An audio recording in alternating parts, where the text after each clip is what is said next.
نکات اصلی برای ریجکت مقالات قسمت اول.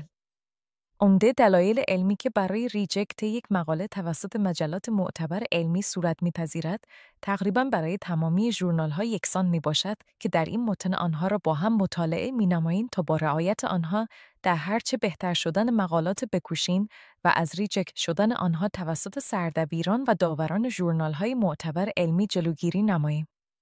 شماره 1 مقاله مشکل فنی عمده دارد.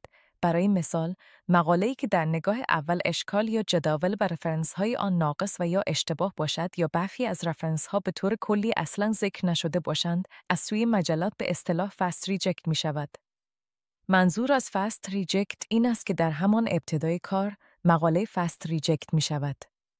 معمولاً مقالاتی که چنین مشکلاتی دارند، حتی به داور مجله نیز ارجاع داده نمی‌شوند. شماره 2 مقاله در حیطه اسکوپ مجله قرار ندارد.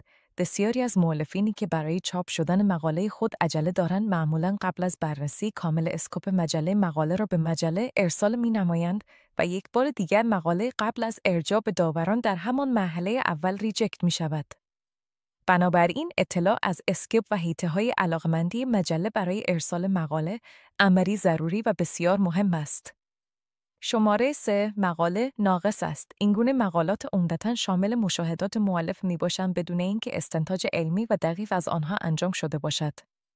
به این معنی که مقاله صرفاً یک مقاله توصیفی است. شماره 4 مقاله دارای ایراد روش شناختی است. منظور از ایرادات روش شناختی آن است که مؤلف مقاله در حین انجام محاسبات مقاله مرتکب اشتباهات در انجام تحلیل داده‌ها و روش انجام پژوهش شده است.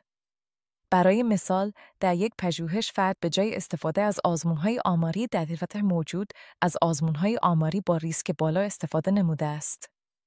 و یا در مثالی دیگر، فردی که به انجام یک پژوهشی آزمایشی مبادرت کرده، در فرایند پژوهش گروه ملاک یا مقایسه‌ای را پیشنهاد نداده است.